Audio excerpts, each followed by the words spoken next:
Hey everyone, it's David here. I'm going to talk to you right now about the 3 essential contracts that I just received in the mail for your tax overage business. And I'm going to show you how you could do the same and get these same contracts back in your business or start in your business and what these contracts are. But do me a favor, before we do that, if you've not subscribed to my channel, I don't know what you're waiting for. Click the link down below, click the notification link. I would love for you to be one of my lucky winners. And if you like this video, please give me a like. All right, so these are contracts that I just received in the mail from a notary, and it's pretty cool. I got these just a couple days ago. The first one is called an assignment of interest. I just showed you in a previous video a tax overage check. I've shown you plenty others in previous videos. So if you want to go back and actually look at a check or what it looks like, feel free to go back and look at some of my earlier videos on this. These are the contracts that fill or get you the checks that the county will write you and mail you directly. And the first one is called an assignment of interest. In an assignment of interest, what this does is it allows the funds to be assigned to either you or your corporation. And keep in mind, this isn't legal advice. This is what I've done that has helped me with my business, and I've made tens of thousands or hundreds of thousands of dollars with it at this point. Now, when I'm talking to my client, this is a gold nugget. When I'm talking to my client, I do not use the word contracts. If I call up and I say, I'm going to put this under contract, I'm going to take care of you, it's all I. It's taking it off of them and making you the all-powerful. What you want to do is you want to use agreements. And I'll say the first agreement is called an assignment of interest, and this is in my script. With an assignment of interest, it will allow JD Vista, my corporation, to get the funds and process them on your behalf, to go ahead and claim the funds on your behalf. People are generally really good with that. The second agreement is called the contingency agreement.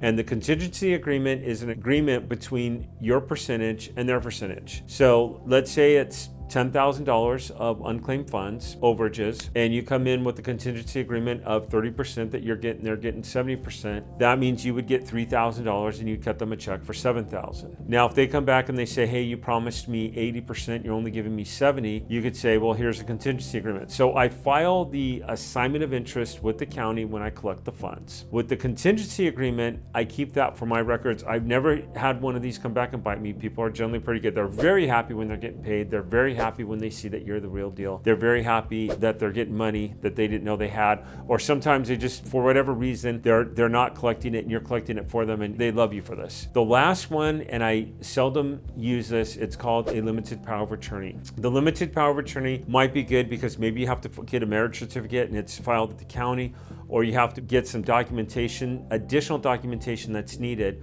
What a limited power of attorney will allow you to do is it will allow you to go ahead and get needed documentation on their behalf, because you have a limited power of attorney on this claim and you can go ahead and use it. Now, the problem with the limited power of attorney is, and the only reason why I don't like these is most states will not allow a corporation to have a limited power of attorney over someone. It has to be in your personal name. So I would have to put David Church, limited power of attorney.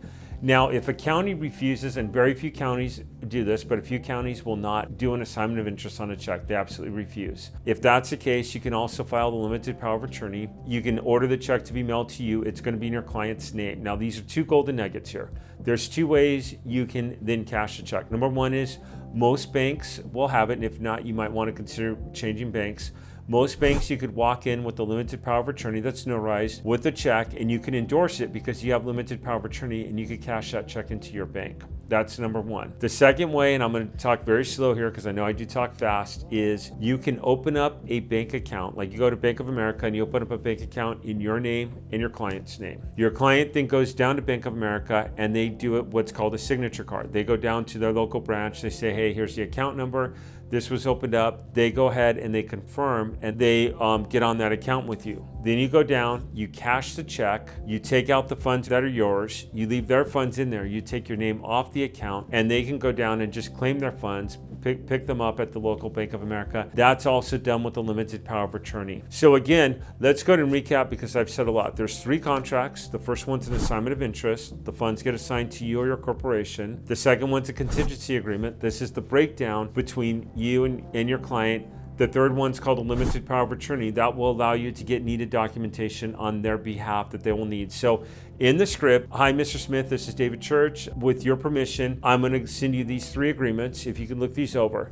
Now, the way I get these back in the mail, and this is another gold nugget that I'm just giving you, is I provide the notary. Sometimes I call people and they say, "Yeah, I know the funds are there and I just haven't claimed them yet." So you've got someone sitting down with $15,000 that they know is there and they're not claiming them. They're not going to go down and notarize these documents and they're not. They're just not. For whatever reason, they haven't claimed them. But if you say, "Okay, JD Vista will pick up the notary, have the notary go down and you could sign these," it tends to work. So the way I get these agreements back, and this is probably one of the biggest gold nuggets, because a lot of people say, "I don't get contracts back, I don't get contracts back."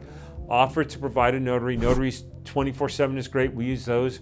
Craigslist is another great place to find notaries. You can jump online and just go in and find a notary. Scan these documents, send them to the notary, have the notary print them, have them notarize them, sign them, and then FedEx them to you, give them a FedEx envelope. This one was UPS, but I generally have a FedEx account where they can just go through and mail it, and it'll go directly into my mailbox, and I'll get the contracts back. And that's how I get so many contracts back. Hey, last thing I'm gonna end this with is, you have a lot of people that talk about surplus funds and surplus, and there's a lot of great content online. I'm not knocking anybody, but very few people are actually showing you contracts and how they're getting these back. And I mean, I'm showing you checks, I'm showing you contracts. I mean, these are actual contracts that I have received in the mail from a notary that I'll be putting in the claim from. This is almost a $7,000 claim because it's a smaller one. I did a 45%. Usually I do 30, but anything under 10,000 or 5,000, I up the percentages. So I'll get 45% of that. I will be filing these with the county this week so that I'll be claiming the funds, and probably within anywhere from 2 weeks to 3 months, I'll see another paycheck here, and this is how you get paid. I want to thank you for watching this. Do me a favor, if you're not subscribed to my channel, click the subscription, click the notification link, and do me a favor, give me a like here. Feel free to comment on any questions you may have, any content that you want me to